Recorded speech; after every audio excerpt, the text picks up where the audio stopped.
we should not be afraid of data. And the MS4 sector sometimes is afraid of like, oh God, if you measure it, I might get stuck with it. I might get stuck with it. The flip side of that is if you don't measure it, then how do you know you're making progress? And how do you adapt to new progress? You mentioned something really key there is that facts are friendly even if they stink, right? So right. Even if you get started because then you have a baseline, right? I had a CEO a long time ago. He said, the facts are friendly even when they stink. He used a different word for it, but I mean that's the thing. Like you could see yourself in lack of analysis paralysis, just taking that first step to say, let's just get that initial understanding of our assets, just a baseline, and then say, okay, if this isn't what good looks like, well, it gives us at least that starting point, right? And that's what sometimes I sense people just don't know.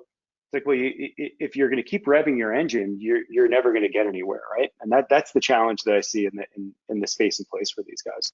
And Michelle, as you're out talking to permit holders every day, is anyone's data ready? Is there such a thing? I would argue no.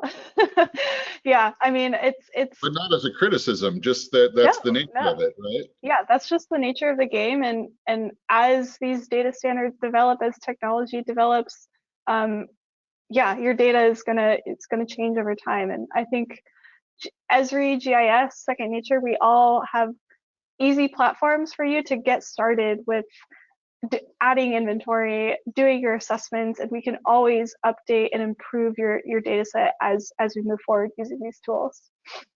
Yeah, it's such a good point. And I would say, just as a closing thought on this topic, that part of the nature of data never being really ready is because it's always evolving, right? It's always being added to. And so part of minimizing data risk is realizing that improved data integrity often comes from everyone's point, start someplace and then just make the data better as you go, right? And that's how we move the needle. And the inverse also applies, which is if you don't really address kind of what you're collecting and how you're collecting and you're just kind of adding to your data integrity decreases in those types of circumstances. So